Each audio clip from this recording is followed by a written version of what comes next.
بسم اللہ الرحمن الرحیم۔ السلام علیکم ویورز، میں ہوں مجیب الرحمن اور آپ دیکھ رہے ہیں میرا چینل مجیب الرحمن بلوچ آفیشیلز۔ ویورز، آج جو ہے ایک اہم وظیفے کے بارے میں جو ہے وہ ڈسکس کرنے جا رہے ہیں۔ وظیفہ یہ ہے کہ مشکلات کے اندر جو ہے انسان پھنس جائے تو ان سے نجات کا طریقہ کار کیا ہے، کون سا عمل کرنا چاہیے کہ جس سے جو ہے انسان کو نجات ملے۔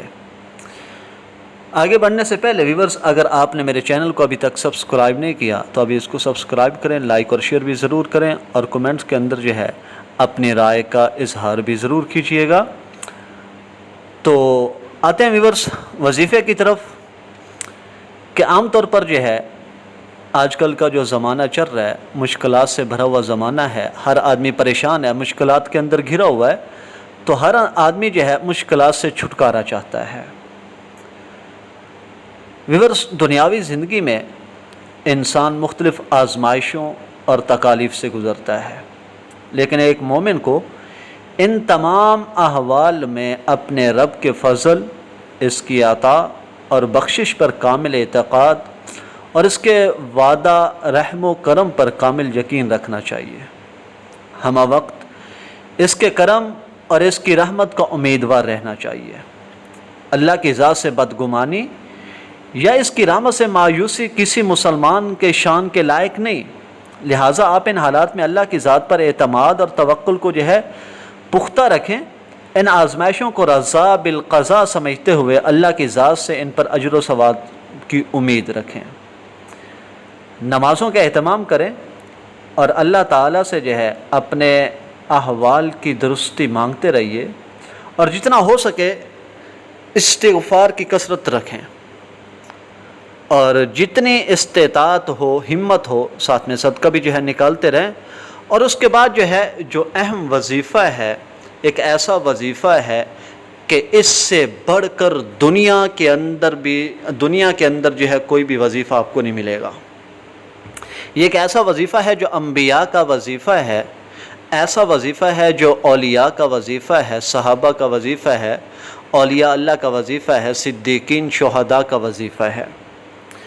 وہ یہ ہے کہ آپ جو ہے ہر نماز کے بعد جو ہے 100 بار جو ہے اس آیت مبارکہ کا ورد کریں، حسبنا اللہ ونعم الوکیل، حسبنا اللہ ونعم الوکیل۔ اس آیت مبارکہ کا ہر نماز کے بعد جو ہے 100 مرتبہ جو ہے اس کا ورد کریں اور اللہ سے جو ہے خوب دعائیں مانگیں۔ حضرت ابو ہریرہ رضی اللہ تعالی عنہ سے جو ہے منقول ہے کہ نبی کریم صلی اللہ علیہ وسلم نے فرمایا کہ جب تمہیں کوئی بھاری مشکل پیش آئے، بھاری معاملہ پیش آئے تو حسبنا اللہ ونعم الوکیل پڑھا کرو۔ اور میرے دوستو، صرف یہ نہیں بلکہ اللہ کے نبی صلی اللہ علیہ وسلم نے جو ہے اللہ کے نبی صلی اللہ علیہ وسلم کے صحابہ نے جو ہے احد کے اندر یہ وظیفہ پڑھا۔ اب احد سے بڑی تو میری اور آپ کی مصیبت نہیں ہو سکتی، احد سے بڑی جو ہے میری اور آپ کی کوئی مشکل نہیں ہو سکتی، تو وہاں پر جو ہے صحابہ نے پڑھا حسبنا اللہ ونعم الوکیل۔ اسی طریقے سے حضرت عائشہ صدیقہ رضی اللہ تعالی عنہ کے اوپر جب الزام لگا تو انہوں نے بھی جو ہے یہی وظیفہ پڑھا، حسبنا اللہ ونعم الوکیل۔ میری اور آپ کی پریشانیاں حضرت عائشہ سے بڑی نہیں ہیں۔ حضرت ابراہیم علیہ السلام کو جو ہے جب چیخا کے اندر ڈالا گیا تو حضرت ابراہیم علیہ السلام نے بھی جو ہے یہی کلمات پڑھے تھے، حسبنا اللہ ونعم الوکیل۔ تو ویورز، یہ کوئی معمولی وظیفہ نہیں ہے، یہ انبیاء کا وظیفہ ہے، یہ صحابہ کا وظیفہ ہے، یہ اولیاء اللہ کا وظیفہ ہے، اللہ والوں کا وظیفہ ہے، اور انتہائی جو ہے یہ مجرب اور آزمودہ قسم کا وظیفہ ہے۔ اس کو معمولی مت لیں۔ یہ جتنے بھی جو ہے آپ کو واقعات بتائے ہیں یہ اس بات کی تائید کے اندر ہیں کہ جتنی مشکلات جو ہے انبیاء کے اوپر آئیں اس کا 1% بھی ہماری مشکل نہیں ہے، 0% بھی یہ نہیں ہو سکتا اس کا جو ہمارے اوپر مشکلات ہیں، یہ تو نام کی چیزیں ہیں۔ تو انبیاء نے بھی جو ہے مشکلات کے اندر جو ہے اس کلمے کو پڑھا، اولیاء اللہ نے بھی جو ہے مشکلات کے اندر جو ہے اسی کلمے کو پڑھا۔ تو اس لیے جو ہے اگر آپ کو بھی جو ہے کوئی مشکل پیش آئے تو اس کو جو ہے پوری دل لگی دل جمی کے ساتھ جو ہے اور لگن کے ساتھ جو ہے اس کو پڑھیے، تو اللہ رب العزت جو ہے آپ کی بھی جو ہے تمام مشکلات کو دور کر دے گا۔